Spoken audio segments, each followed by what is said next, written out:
Hey, builders. Welcome. Kyle and I talk all things leadership. Both of us are super passionate about leadership.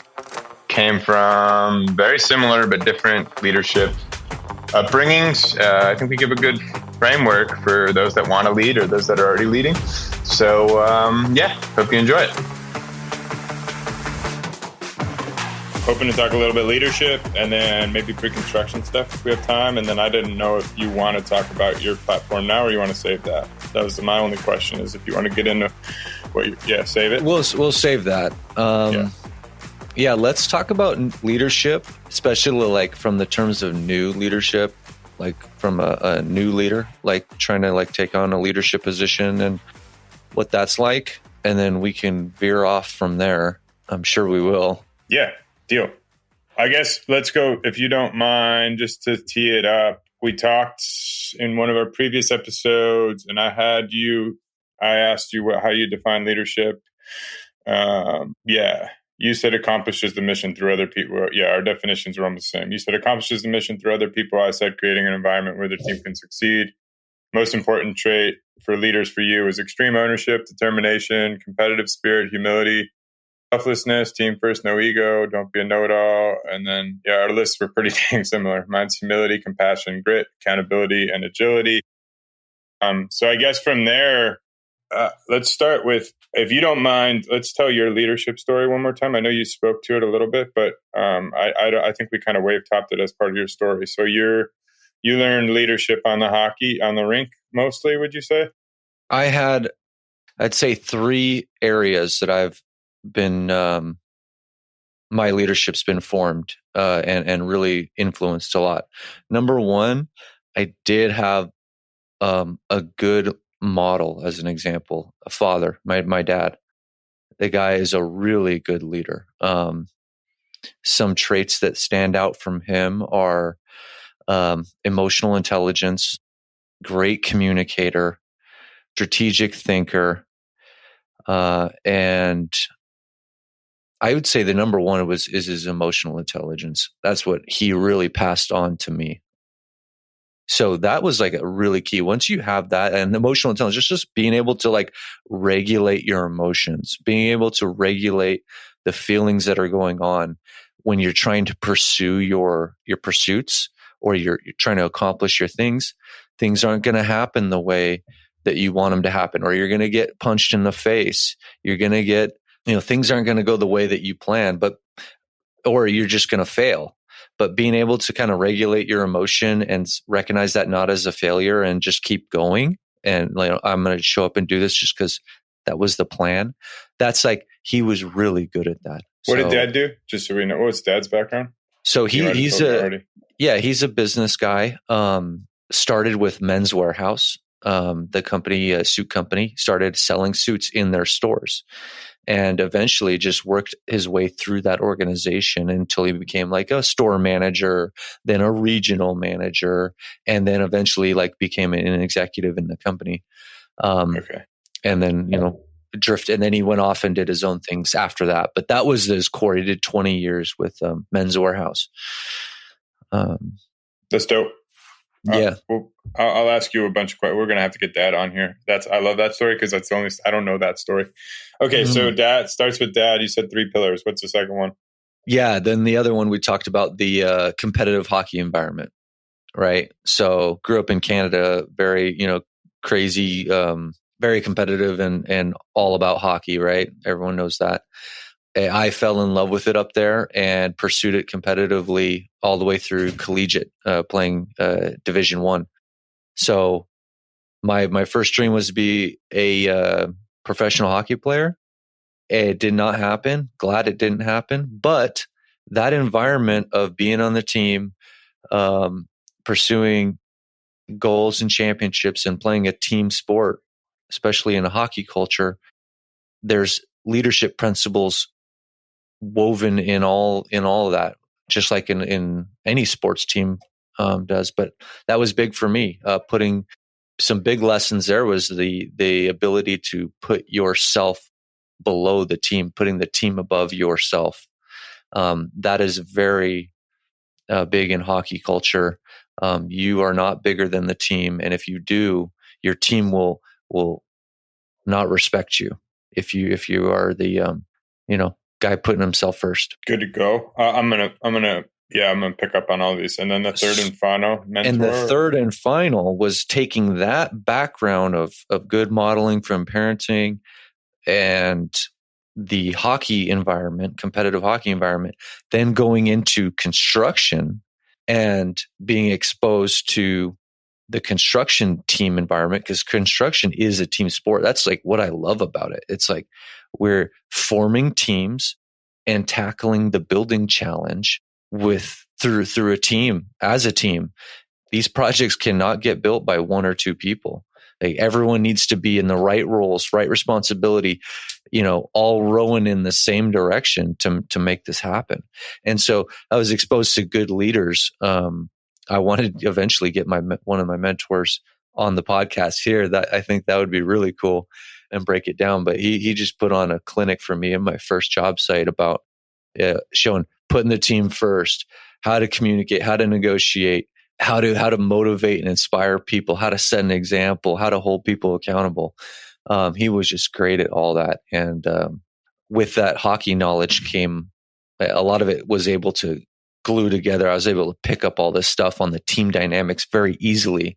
And that was my strength. So yeah, that trifecta says a leadership trifecta there. It was great.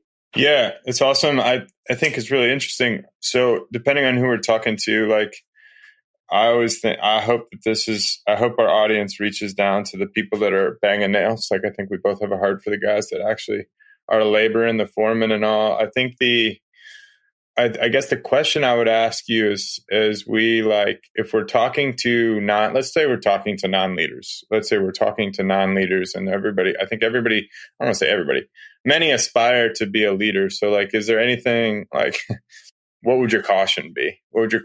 And then I'll dovetail that with like, it'd be easy for me to hear your story and be like, well, my dad wasn't like, your dad was a leader. And he went on to climb the corporate ladder and then ascend himself. And then he went and did his own thing. What if like, I don't know, are you screwed if you don't have that leadership, or what would your advice be? That's a very good question. Very good.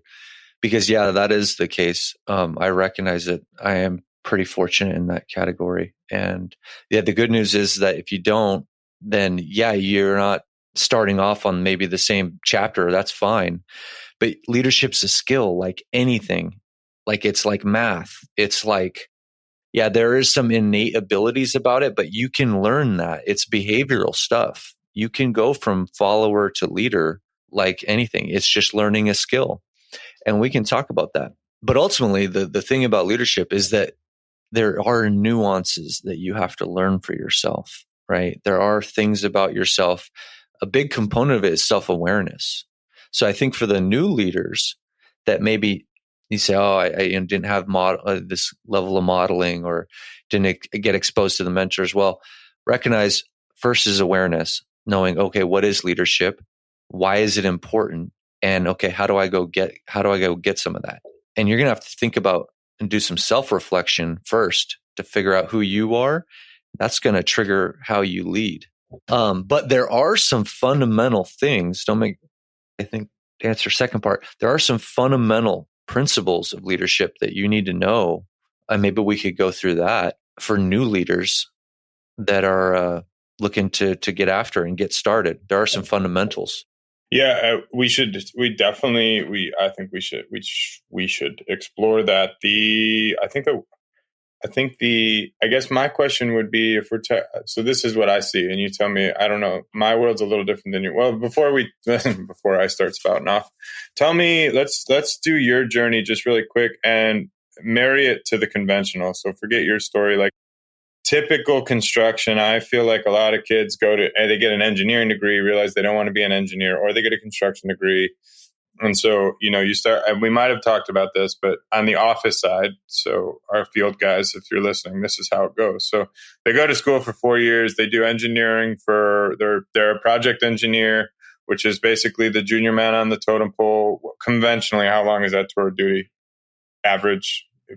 I know every organization is different, but just as like Standard career trajectory for the entry level engineer. Yeah. Yeah. I would say probably like standard, like 2 to 3 years. 2 to 3.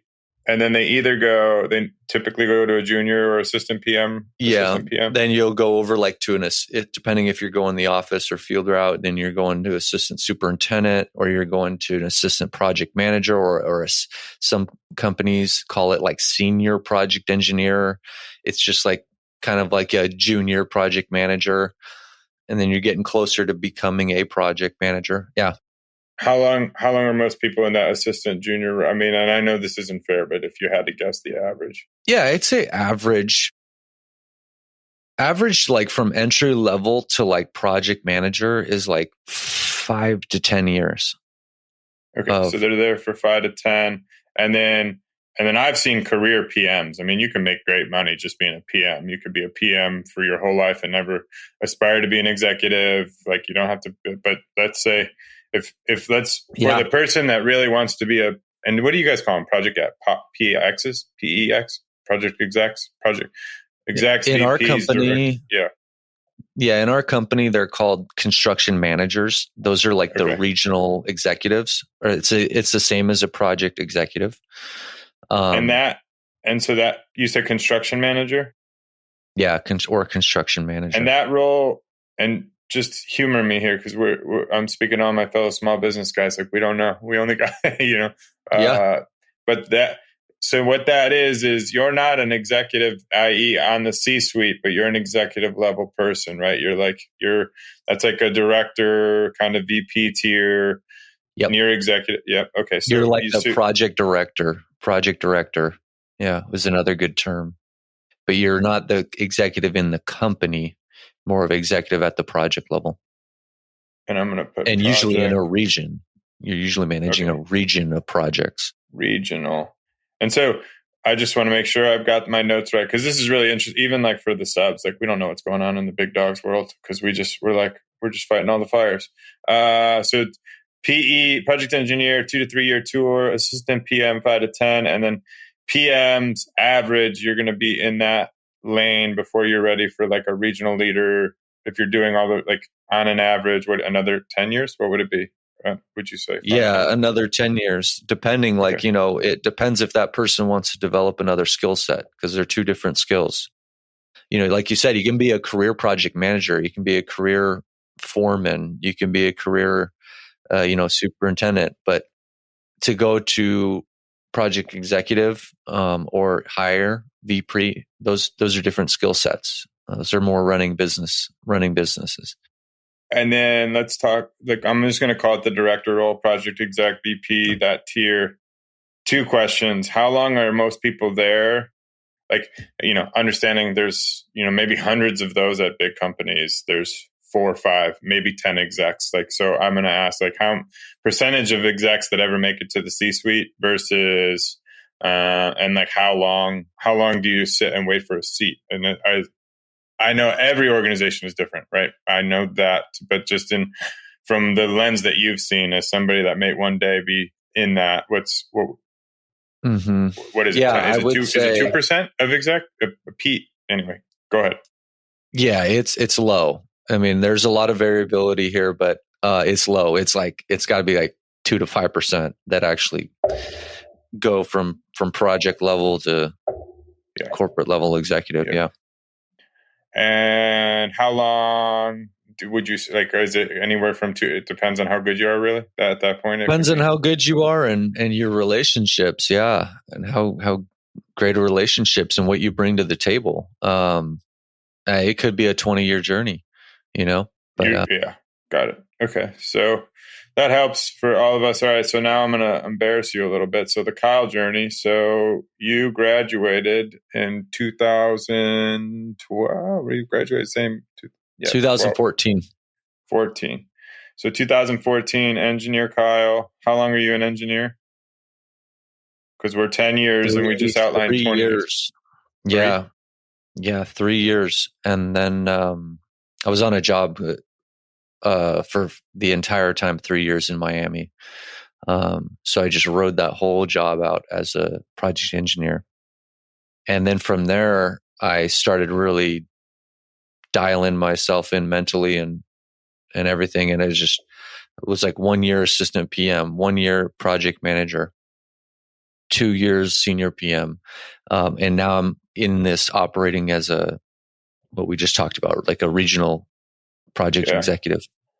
So yeah. And like what I hear you say, and I don't know if it's true, but it's like, you got real violent in the fundamentals. Like you spent your 3 years learning everything. And fortunately, like, I think this is where there's some divinity and God-given grace. Like, I don't know what you do if your first job's, you know what I mean? If you're working for a dickhead, right? Because we know there's plenty of dickheads, you know? Like, I think that's like, if like, that would be my advice to anybody young is like, if you're working for somebody that you don't admire and respect and you want to be a leader, like I would GTFO. I would GTFO at all costs or learn while you're there. But, so this is a good segue because this is a good segue into the conversation today because, early in my career, I had that when I first showed up to my first job, I was working for someone that was challenging. It was tough, and that happens a lot. And I almost quit, to be honest. And guess what saved me? What saved me was leadership.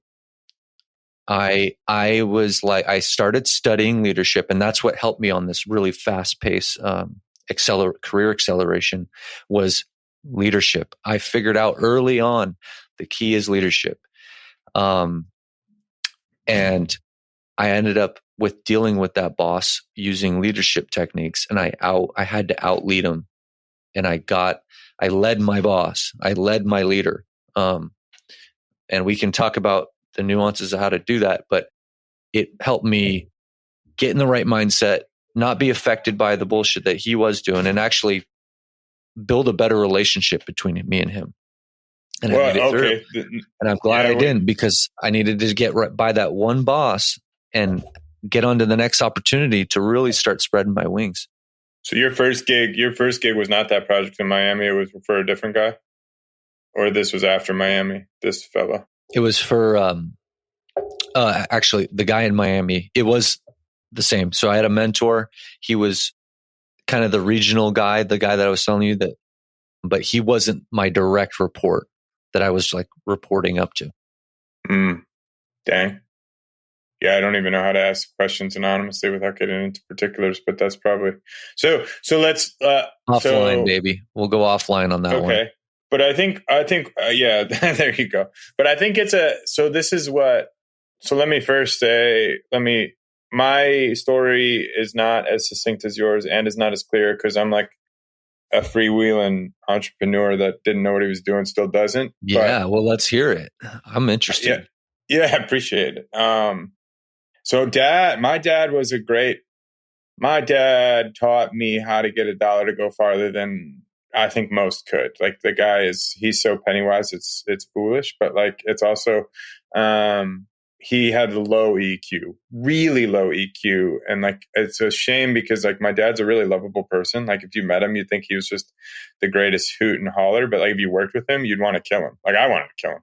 And like, I don't know if I think he knows that, but it's like, you know, he would say things like, you know, he would say things like, you know, no matter what, anybody that's worked for me knows I never screwed him. I'm like, bro, you screwed me. Like, what are you talking about? Like, that's not empirically false. Like, and so, you know, I learned a lot of I think that's what I would say to people is like, you got to take the nuggets and you got to see the good and the bad. And then you don't have to be one way. Like you lead probably a lot different than I lead.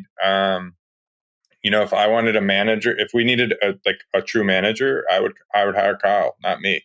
If you needed somebody to cultivate like building something from zero that there's no structure to, it's like infinitely like nebulous, and that's like I was built for that. So I think that's my guiding light to anybody is like you don't have to lose yourself. You have to find yourself, find your rhythm, and like I don't know. So that's all. Like I don't lead like my dad leads. I doubt I lead like you lead, but I think like everybody can develop their own leadership. But I think there are like fundamental principles. Like I think a lot of the words we said last time relate. You know, like you said, you know, selfish or selflessness. Like we use mission minded. Like that's one of the values in our company. It's like you got to be able to put the mission ahead of yourself, and that would be anyway. So it's interesting kind of hearing you navigate that. And I think particularly if we're talking to the aspiring for the helpers, like let's talk to the helpers, the guys that are like showing up, punching a clock, like how do they set themselves apart, and like what, and this is where I think like we probably can do a lot of good if we set something up for these people, but like what's a guy supposed to do if his foreman's a jagbag? And I don't know if you have an answer. Like I have idea, like what is if, I don't know if that makes sense. What does a guy do if his foreman, his boss is kind of a jackass? Yeah, like doesn't care about it. You know, if you're working for somebody, yeah. What would your advice be? And I'm thinking of a fence crew. So we could do a landscape crew, but like, you know, I'm thinking of little Johnny Jose, like just needing to get a job, like knows they're built for more. And they go to work and they get yelled at, right? They go to work and get yelled at by their foreman, right? Like what is that? What do they do? Okay. Yeah, I think so. Guy that's helper got a job. He wants to get up and get after it, right? Well, the first thing he's got to ask is, okay, what am I doing here? What's my goal? You know, where am I going to go? What's my plan? So if I don't have a plan, then I can't make a plan. So what's his plan? What is he trying to advance in the company? Okay, let's say he wants to advance in the fence company. He joins the crew, but his foreman's kind of getting in his way, right? Well, you're going to figure out, first of all, this guy needs to humble himself. Humility, I would say, number one. Figure out what the problem is with this guy. Is it just because he doesn't like him, or is it the way he is? Like, first of all, humble yourself to understand that it doesn't matter what this guy says and needs or do. What's the mission? Figure out how to help the mission and figure out how to help this guy. So, I guess that was probably a bad answer. No, I think it was good. So you said humble yourself. So like, keep going. You're on track. I think you're good. We can color in some lines here. We're going to be writing your next book, just so you know, because I think this is huge. This is huge. I think you know where I'm going, but I would start doing things like, okay, what is the best thing to do for the fence company? Well, it's to complete fence jobs. It's to make my boss look good and not make him look good, but help him succeed. If he's maybe not treating me like the way I want him, I'll start doing what I was talking about earlier, is out leading him. Okay, so I'll say, hey, boss, what's the one thing that you just really hate doing? And he said, oh, well, I hate filling out the daily field journals at the end of the day. Well, okay, boss, let me take that off your plate. I got you. You don't have to worry about that anymore. Ooh, now the guy's like, oh, dang, this guy wants to do some of my work, the stuff that I don't like. He just wants to help. Oh, yeah. Go get me that tool. I'm going to run over and go get it. I'm going to sprint and get that tool for you as fast as I can. I guess what I'm trying to say is find every opportunity just to help the team. Humble yourself. Be a giver. Don't be a guy that is about me. How much money can I make? How, can I get some extra PTO? Hey man, can you do this for me? Be the guy that's providing more value than anybody else. And you're going to just naturally skyrocket yourself to the top of the team. Now, what do you think about, I agree with everything there, but what do you think about, is there a way to know, how do I say this without loading it? Like, how do you make the determination that there's somewhere for you to go, right? Is it universally true that like working hard and being a grade A employee will always be rewarded appropriately, valued appropriately in your eyes? I mean, this is a little bit more in my lane, but I don't think, and I'll answer the question. You always do the best you can do. But if you're in a place where, like, is there any reason to be making the assessment for the organization you're working for? Yeah. You're saying, is the question, can you repeat that? I think I know where you're going with that. Yeah. Yeah, I mean, I think the question one more time is, to answer that. my fear would be, so let me articulate. My fear would be, let's say, thousands of people listen to this and they all show up, and I don't know, they got to show, you got to be, I mean, I'll read the answer. If you show up and hustle for 6 months, that's when maybe you can start to expect something for you from it. Like, you need to selflessly humble yourself and just do the right thing for a long time. But I worry about if we set that precedent, like, and we don't remind people to, like, be in a position, like, if you do that in a company that is never going to recognize it, is my concern. Is like, so how do they look out for that? Like, I think, unfortunately or fortunately, we've got, if we're being honest, we've got more bad leadership than good leadership. And until we get this on, I don't want to say it that way, but there's a lot of places where you can work and be taken advantage of and never be recognized and never be given upward mobility and just, I guess, never be seen. So that's where I'm like, how do we help people look out for that? Yeah, you know what? That is something you want to be aware of. Have an eye out for a good organization versus a bad organization. Now, if you're new in a company and you're the new guy, and we used our example as the helper, guess what, dude? I go back to humility. You need to humble yourself and start building skills, because you don't have the time. You're not in position to start calling shots saying, hey, this is a good organization or a bad organization. Build skills. And if your skills are good, then your company will start using and rewarding you. Now, if you're starting building skills and you're doing work and then you're not getting any kickback, like, over time, then you're saying, you know what? All right, I'm going to go take my skills that I developed here and I'm going to probably go somewhere else. But if you don't have any skills, then you don't have much to argue. The first thing you should be thinking of, you need to work hard. There's no doubt about it. You need to work harder than anybody if you want to, lead at the highest levels. Then eventually you're going to pull back from working hard and you're going to start working smart. You don't do smart before hard. You got to do hard and start building and just giving. But like I said, it goes back to the mindset. If you go into an organization, look with the mindset that, hey, what can this organization do for me? Then you've already lost. Okay, is this a good one? Are they going to be taking advantage of me? You already lost. You're already lost. Already in the wrong mindset. You need to say, what can I do for these people? What can I do for this team? What can I bring to the table? And then it's like, I don't even care what the kickback I'm getting. I'm here to build skills. I'm here to provide value. I'm here to deliver, to be the best helper there is on any site. I'll dig the best fence holes there is, hands down. Faster, deeper, wider, you name it. I'll do it all. If you're in that mindset already, you've already lost. You're not leading. You're not in the leadership mindset. That's great. I mean, that's like, that's not what your country can do for you, but what you can do for it, right? That's like, right.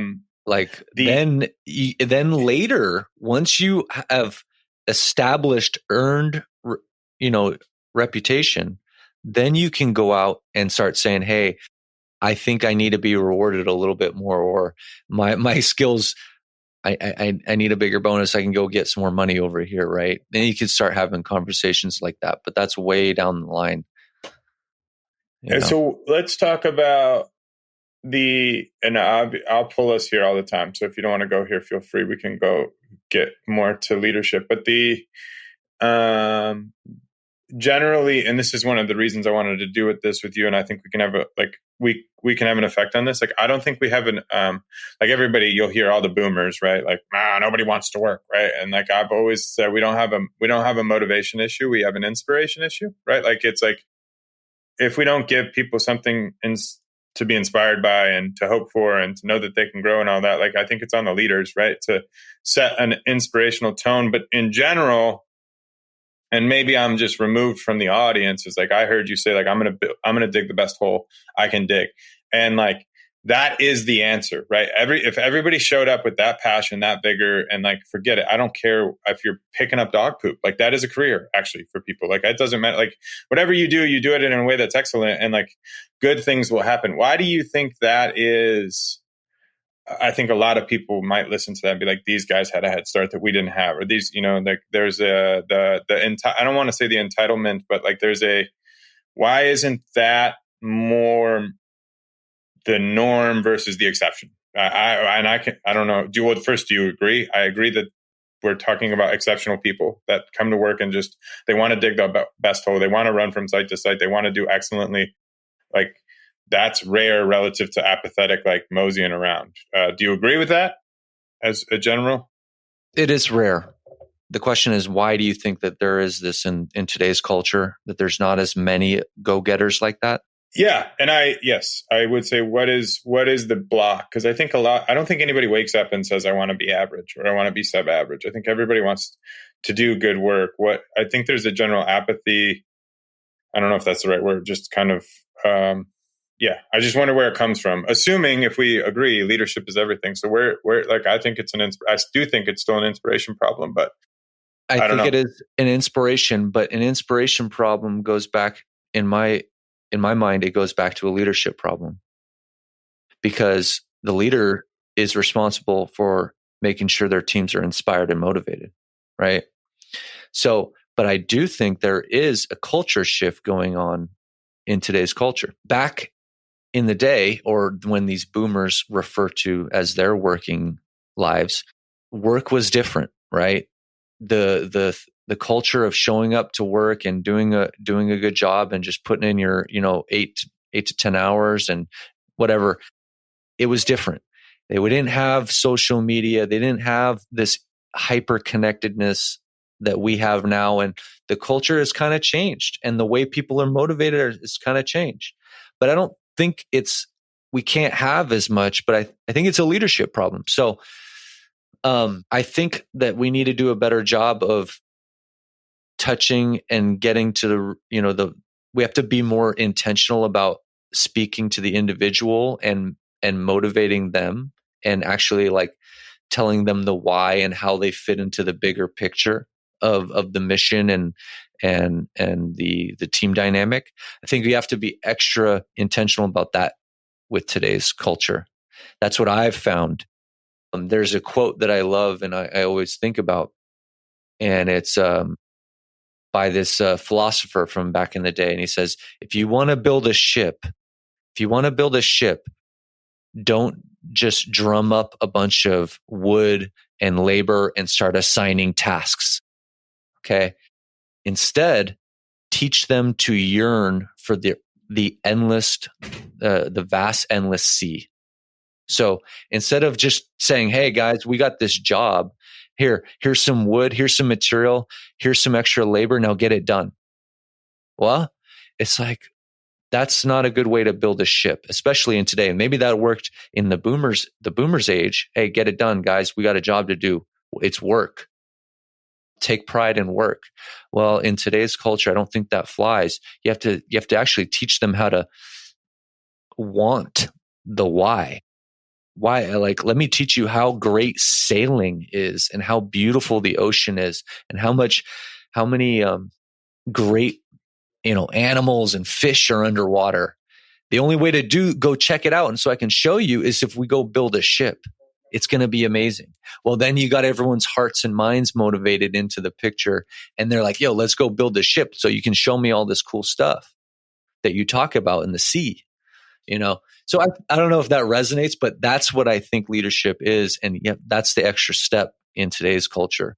Yeah, I think it's huge. I mean, I think The Power of Why, if people haven't read it, you got to read Sinek's book. I think it's everything. And like putting a why behind it. It's not just a fence post, right? You're securing somebody's yard. And then, I think there you go. It's not just, you're not building a fence. We're building security for this family. Yeah. But then who was the philosopher? Do you know who? His name, I'll probably butcher it. Antoine d'Exupery. You can look it up. It's a famous quote. So one day we'll put together some type of leadership class, but or book. I don't think everybody writes books about how to be better executives and run companies. I don't think anybody's talking to the line worker. And like, I think that's where, I don't know. I think there's a real opportunity there to inspire the under ranks to get ahead. Because I think anybody, and that's the thing I would say, coming from a privileged seat, maybe anybody can do it. You don't have to have a charismatic father like anybody can do it. If you just show up every day and do your freaking best, like it will get recognized and you'll put yourself in a position to win. That would be my like guiding inspiration. Yeah. Yeah. Study the leadership traits. They're really a set of behaviors. You just got to learn how to act differently, learn how to operate differently. Are those your leadership traits or somebody else's when you say those? Well, I mean, they're basically all the words that we've talked about at the beginning of the show. Okay. They're not mine. They're just the leadership traits. There's about a dozen of them. Everybody can stay tuned for KK's book of leadership, Kevin and Kyle's leadership. Yeah, we'll have more on that. All right, cool. Well, so then let's talk about, was there anywhere else you want to go with the conversation before I just start taking us? So we talked about at the lowest level leadership. Is there anywhere you wanted to take it next before I chart us a path? I mean, just the lowest level. I mean, starting off as a new leader is great. And I hope more people, especially, the trades, if there are the trades listening, to pursue it, because I think it's a great way to, once you're in your trade, you're doing your work, but you can rise up quickly with these skills and these behaviors, and you can learn how to operate and run your own show, whether it's inside of a company or on building your own trade business. I just want to say that because I hope more people can grasp the opportunity and the cool lifestyle you could build in construction. So, oh my gosh, yeah. And every time we do an episode, we'll bring it back to the multitude of opportunities. And I think we're talking about, we're going to have to put these into two camps. There's the work your way up rapidly, Kyle's way, and then go make your own path, which is kind of my lane. And I think the thing that I was kind of getting to, and I wasn't doing a good job, is I think there's an inherent risk and I'll speak to my trade, right? I would say, generally speaking, most of the owners, and for my fence, most of the owners, they were working for somebody and they got tired of working for an a-hole, and then they went and launched their own business. Screw it, I can do it. And I think that's great. But I also think, instead of doing what you did, is gritting it out for 3 years and in a safe environment, learning and cultivating the skills. So we get frustrated. We say we can do it on our own. And then we end up in a world of, okay, now I got to learn business. So I need to be a tax expert. I need to be an ops expert. I need to be a process expert. I need to figure out marketing. I got to know sales, and I got to be able to install fence. And the big thing I'm thinking here is, you get into those 6, I have to make money to survive, and you forget I need to learn how to be a leader. It's if you're going to go run a company, it's I don't want to dismiss anybody that's going to go do it. Is you really got, in my opinion, you really want to find a mentor or study. You have to go do the hard work of studying, because it's really hard to build the ship as you go, right? You're flying a plane. And so that was kind of the caution I was trying to get to, is and maybe this is something we can do with the community, but there are a lot of mentors that love to mentor. And I think that's a good tell. If I was interviewing at a company, and I have a little different spin than you, I agree. You don't go to a company asking what it can do for you. You bring what you can do for it. And then that company, that organization should have a good value proposition. But I would encourage, hey, what is the mentorship? This is where I want to be when I grow up, right? You don't want to say that as I'm thinking of somebody with no skills. You just graduated high school. You're not going to college. You just want a job. But I think it's important to know where you're going. Where do you want to be? Do you want to be a senior leader someday? Do you just want to and then that's fine. I just want to be a foreman. There are foremen making 6 figures all day long. You can do that. But I think that's a key question. When you're being interviewed, you're also interviewing. It's what's here for me. And I don't know. I think mentorship is largely vacated. I think, and I'm speaking to all the leaders running companies and project managers, superintendents. I think we get imposter syndrome. I think part of your job, it should be in your job description, is to inspire future generations and mentor those that work underneath you and develop them as you're developing yourself. So I don't know. It's kind of, I guess what I'm speaking to is it's kind of circular if we don't start getting down to the fundamentals. So I don't know what your thoughts are on that. I stumped him. I support all those things. You definitely want to check values of an organization, make sure they align with you. And yes, I did hear that, you can be a foreman, a career foreman, you can be a career whatever, and still be a leader. You can still lead in your position. That all that means is you're taking ownership of your position and you're part of the mission.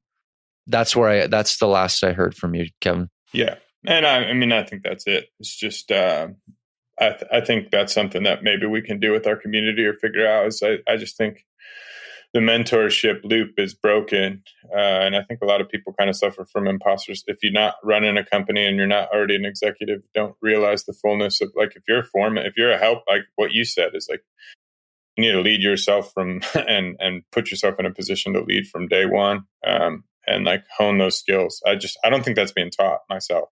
So That's actually very important. That's a key part of my story is that, like I said, when leadership saved me, when I was thinking about quitting, and it was because I felt like an imposter.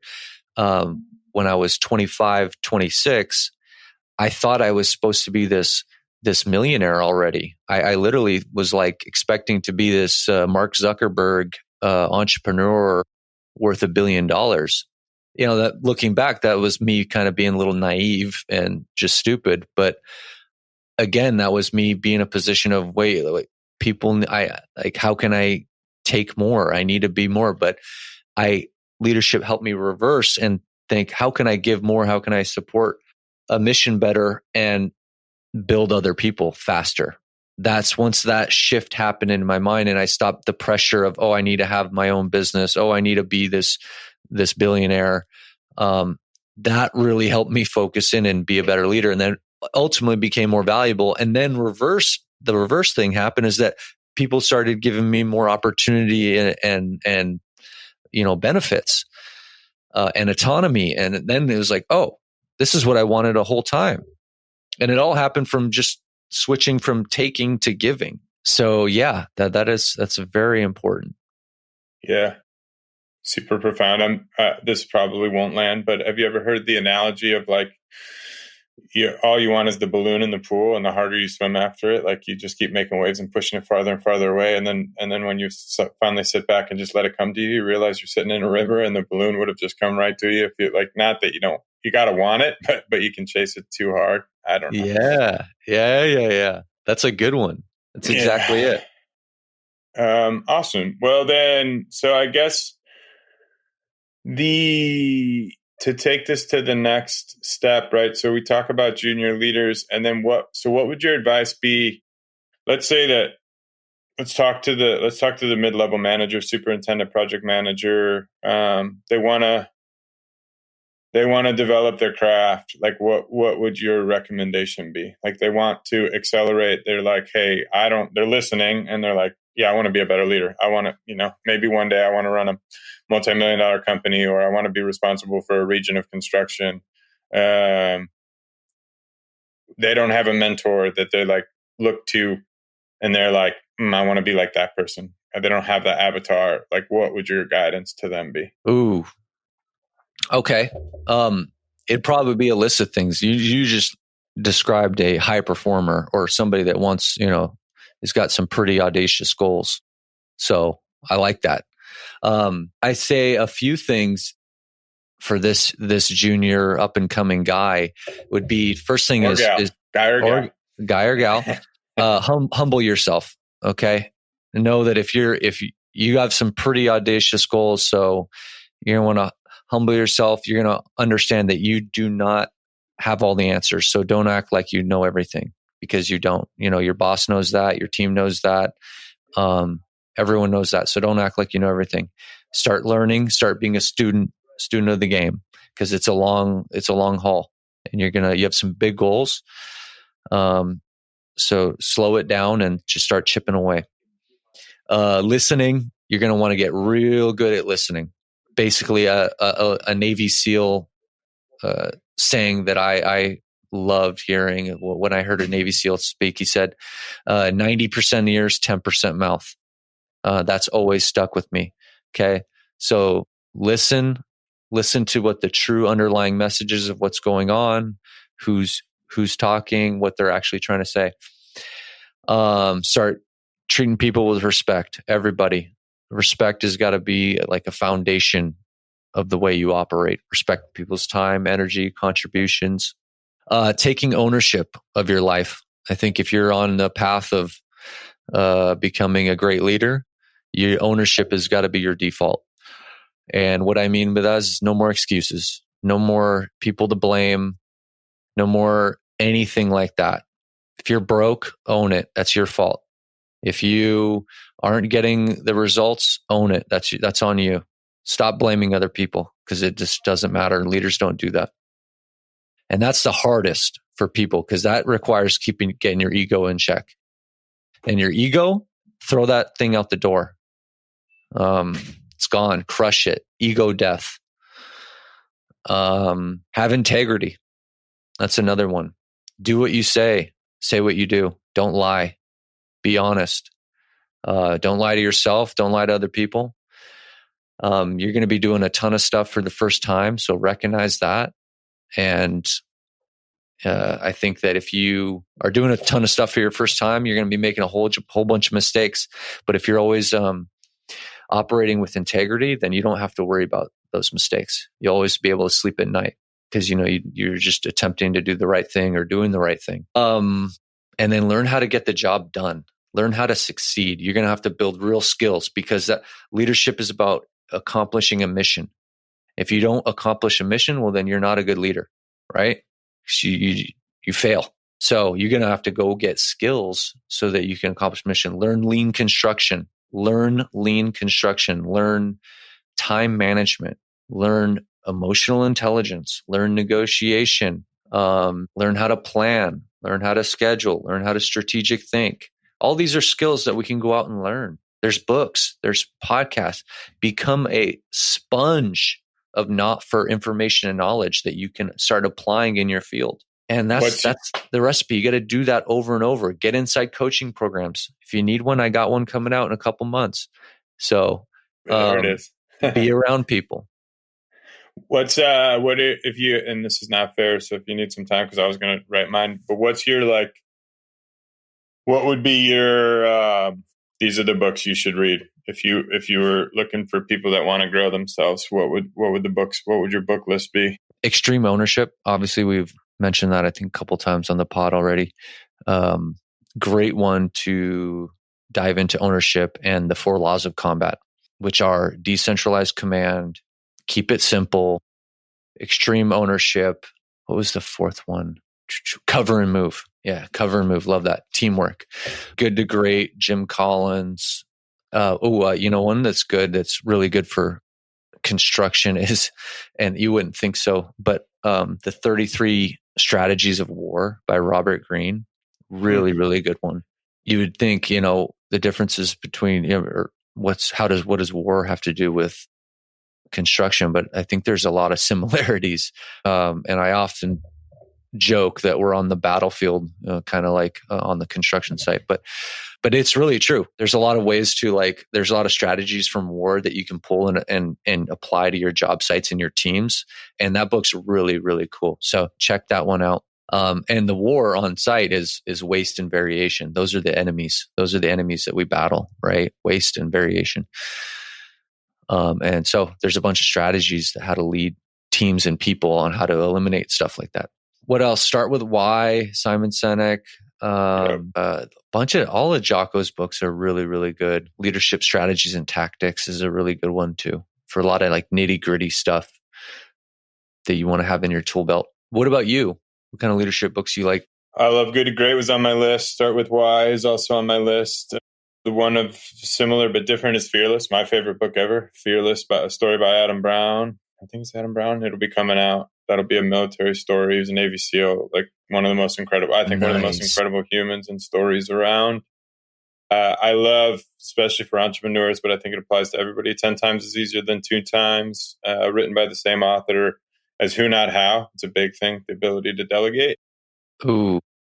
Surrounded by Idiots is great. Just understanding different people operate different ways. And I think it forces you to realize who you are and how to deal with other personality types. And then for negotiation, I think, and I haven't read this recently, but I know Never Split the Difference as written. I think he's an FBI negotiator. Is a really, really good book. But I think the guiding light that we're both saying is just be an ever learner, keep reading. And for those that are I don't have time, audiobooks make it easy. 2 times audio, throwing an ear pod and always learning. Just be a sponge. Yeah.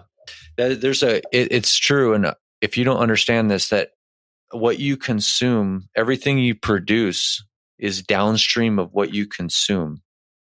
So make sure as a leader, you're working in time every day, that you're putting in good ideas and knowledge. You're consuming good ideas and knowledge into your brain, because everything that you produce later on is downstream of what's coming out or what's going into your brain.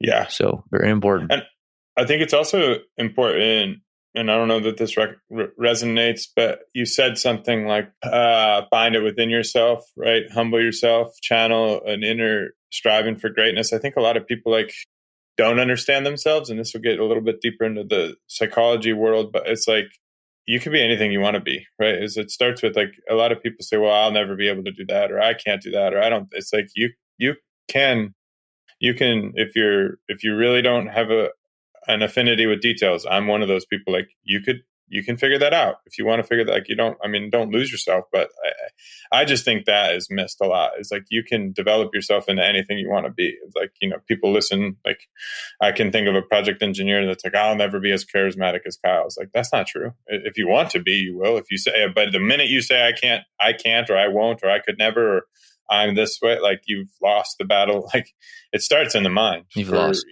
Yeah, it's a mindset. Everything's a mindset. It's like you say you want to be an executive of a company, you got a good chance that you're going to do it. You say that you'll never be there, you absolutely will not. That's how it rolls. Ooh, that hits on a good one. And another book is The Growth Mindset. I think you're hitting on, the leaders have a very, very strong and abundant growth mindset. And that is, like you said, it's your mind. It's your mind saying, oh, I want to be charisma like that guy. Well, I can go do that. All I got to do is learn and practice. That's all I have to do. And I can learn and practice charisma. I can learn and practice leadership. I can learn and practice investing. I can go do anything I want. I just got to put time and effort, and I will. Yeah, I might fail and trip up a little times, but I will get better. That's the growth mindset. The fixed mindset is the opposite. It's, no, I'm this way. I can't do this because I'm this, or that's not for me. That's for other people. He had a supportive dad. I didn't. So I'm fixed. This is who I am. So yeah. No, it's really. You got to ask yourself what kind of mindset you operate with. What's your operating system, fixed or growth? 100%. Well, what else do we need to hit on if this episode's leadership? I mean, I think we've covered most of my bases. Man, we covered a lot. We covered new leadership tactics, some fundamentals. We talked about our stories. We talked about situations on the job, books, resources, mindsets. I got one. We'll do one more. And like, we should also, whenever we post this, like put for those that are listening, put it in the comments if we missed anything or we should expound on anything. Like, I'm really interested to know if people want to know more about how to climb the ladder or how to go build their own ladder. Like, I don't know what would be more interesting, but when you think of like the avatars of leadership, like the people that we should, because I think a lot of times in our society, like the most popular, and I probably complain about the Taylor Swifts, the Kim Kardashians, right? There's a lot of bad role models that we look up to. When you think of the good ones, obviously Jocko, but like when you think of the leaders you aspire after, who do you think of and why? Yeah, that's a great question. And my answer is the leaders that I aspire to be are the ones that really are intentional, their own definition of success, right? Is do you want to build your own ladder, or do you want to go climb a ladder, someone else's ladder? It doesn't matter. You can be a leader in both. It has nothing to do with anything. It all depends on your definition of success. I know a lot of leaders like Kim Kardashian, Steve Jobs, Zuckerberg, Elon Musk, all these guys that are on the cover, the magazine covers. I would never want to be like those guys. Me personally, I don't want to be like them. They work 24/7. And they are way out of balance. I mean, Elon's trying to go to Mars, so he's doing his own thing. That's his definition of success. My definition of success is not going to Mars. It's to build really cool projects and spend time with my kids and my family, and to work out every day. I don't want to veer off more than that. So that's me, and that's me leading in my zone there. And so I think that's really key. And the people I admire are the people who have defined that for themselves and they live it. And they just draw boundaries around what they want to own, and they own that. And I mean, that's like beautiful. I get really inspired about when I see people that Kim Kardashian and all that. Get out of here, like we don't want to. Those aren't role models. Like, I'm sorry, Elon Musk, he's a great entrepreneur, but that dude ain't a role model. I mean, no, you can aspire to be him in the business world if you want, but the dude's got 12 kids. I mean, and he probably spends zero time with them. So like, is that cool? No, that's not a leader in my opinion. I do idolize him. I idolize him. I do like him. I don't get me wrong. No, I hear what you're saying. Yeah, I don't want to. Guy's brilliant. Like him. The guy is brilliant, and he's changed the world. Thank goodness for him. But what I'm saying, my message is, don't think he's Superman, because he's not. You're going to be let down. You're going to be very sad if you were to see some other parts of his life. Yeah. And that goes for other people too. So get real on your definition. I think that's super well said. I think, super well said. I think some of the most successful are probably the least happy. We never talk about happiness. I don't know why there's not a happiness score, but we should really start measuring happiness and fulfillment. But so I agree. A lot of those people. We really should, because that affects your leadership. Doesn't that affect your leadership? That if you were happy, and your team could probably really pick up, oh man, this guy lives according to his values, according to he lives his dream life, how he wants it, not how social media wants it, but he lives out how he wants it. As I want to be around that. I want to work harder for that guy. I want to own my stuff more. He inspires me. So yeah, it's funny because I was thinking, I don't know. It seems to be we have this complex in this country anyway. Like after people get great, we start to hate them, right? Like nobody looks fondly on a lot of the greats, like Elon, Zuckerberg, Bill Gates, you name it, Trump. All of them is like they aspire to this stature, and then we just want to kick them down. And I wonder if that's not because we disdain maybe some of the shallowness to them potentially. I don't know if that's like a thing, but like, I don't know. I think a lot of those people aren't living fulfilling lives. It's always they're chasing the next thing and they never get there. So it's probably a whole different chapter. But I really appreciated what you said, is like know where you want to go and like find contentedness. That's huge and very fleeting. I don't think many. It's always like, if I get this, I need more. My dad's that way. I think most people are that way. We're taught you got to keep striving for affluence, status, whatever. It's like, when are you going to be good to go? Sounds like you right now are good to go, right? You're going to keep grinding, but you're good. Like it's not that you're I love complacent. This grind. Anything I got right now is a bonus. I'm good to go. That is like, man, we'll have to bring you on my other pod for philosophy, because that's like the unbridled human, man. Like you're striving, but you're content. You're not complacent. You're not lazy. You're like, I got some philosophy on me, Kevin. You might have to bring me on the other one. Oh, I'm coming for it, dude. I'm a deep spiritual guy, man. I've been, I'm prepping for an evacuation of the Christian faith in favor of what I think Jesus preached for us. So I've got, that's where I spend most of my contemplation. Whoa. All right. Yeah. That's deep. Yeah. We'll save it. We'll save it for I'll bring you on XYZ philosophy. That's coming next. Nice.